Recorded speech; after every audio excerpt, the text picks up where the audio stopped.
Bienvenue dans ce nouvel épisode de Science Num, le podcast de Télécom Sud Paris qui donne la parole aux acteurs de la recherche et de l'innovation.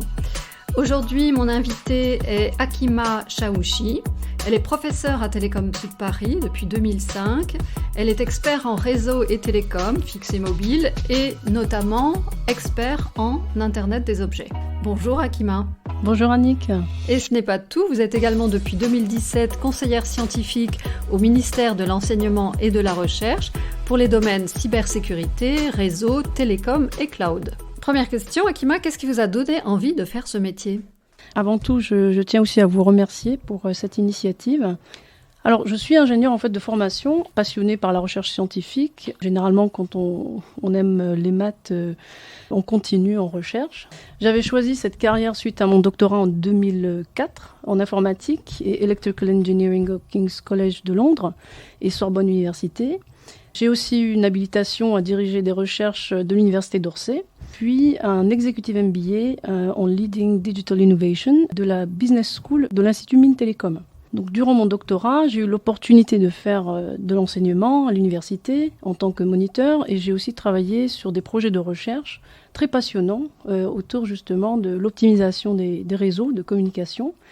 Donc j'avais croisé durant mon parcours aussi des chercheurs d'exception qui étaient très inspirants, ce qui m'avait donné donc cette ambition de poursuivre cette carrière de chercheur et enseignante. Quels sont les défis scientifiques que vous cherchez à relever ? Alors, dans le contexte de l'intégration forte du numérique dans toutes les industries et la société, et dans les sciences du numérique en particulier, mon travail de recherche consiste à comprendre les besoins en termes de performance et d'interopérabilité des environnements connectés, et d'identifier les contraintes pour développer des modèles, des architectures et des technologies plus efficaces et performantes.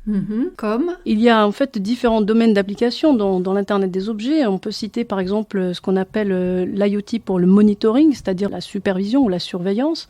On peut citer l'IoT pour les communications critiques, comme dans ce qu'on appelle l'industrie 4.0, ou bien l'industrie automobile, qui apportent des contraintes spécifiques à intégrer dans nos modèles et architectures de communication.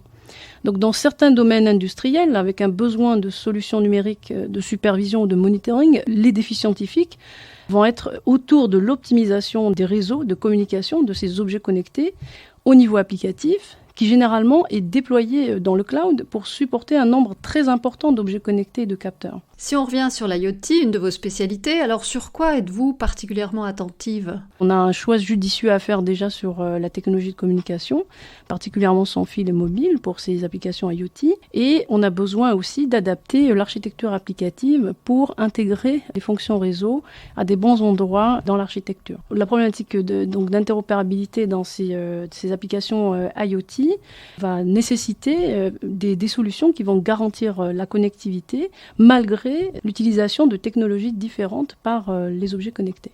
Des technologies différentes, des objets connectés qui fonctionnent différemment. Comment vous arrivez à faire communiquer tout ça ensemble ? Donc nous, on propose de développer dans les solutions de l'Internet des objets un modèle de communication interopérable qui serait basé sur une nouvelle couche abstraite qu'on introduit dans notre modèle pour contrer cette difficulté et arriver à intégrer automatiquement les objets existants qui vont évoluer avec leur carte électronique ou bien les nouveaux objets qui vont intégrer la solution.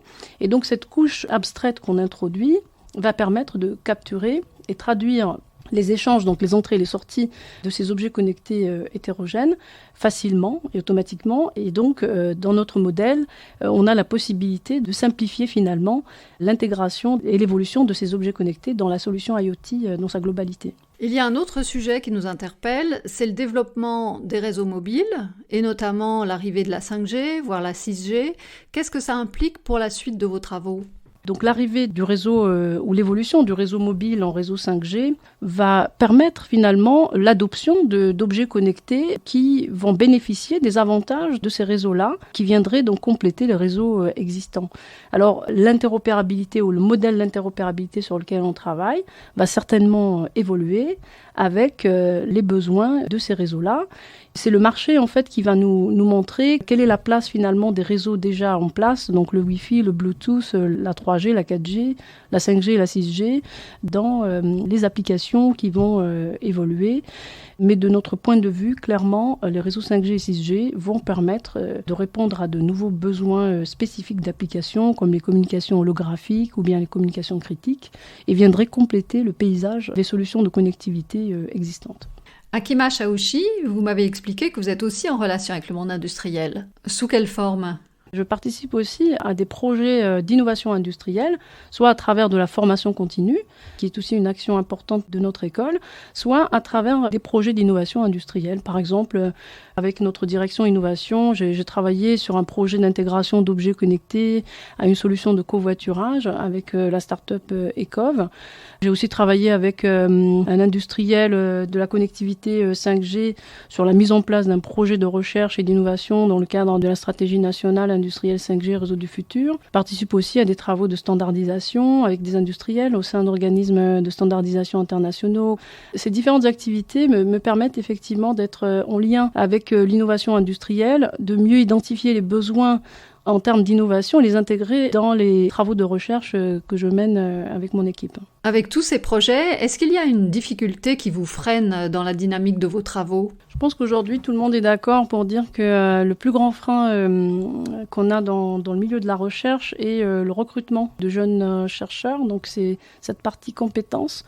Il faut que la recherche soit attrayante pour les jeunes ingénieurs, pour avoir des parcours avec une compétence développée au travers de la formation doctorale. Donc, on recrute généralement des jeunes étudiants qui sortent de master, mais aussi on aimerait arriver à recruter de plus en plus de jeunes qui sortent de formation d'ingénieurs. Et je profite de ce partage-là pour dire qu'aujourd'hui, dans le milieu industriel, on a de plus en plus besoin de personnes formées sur certaines compétences très pointues comme la cybersécurité ou le réseau télécom, le cloud. Donc c'est ce que je vois en tout cas au travers de ma mission au ministère de l'Enseignement supérieur et de la Recherche.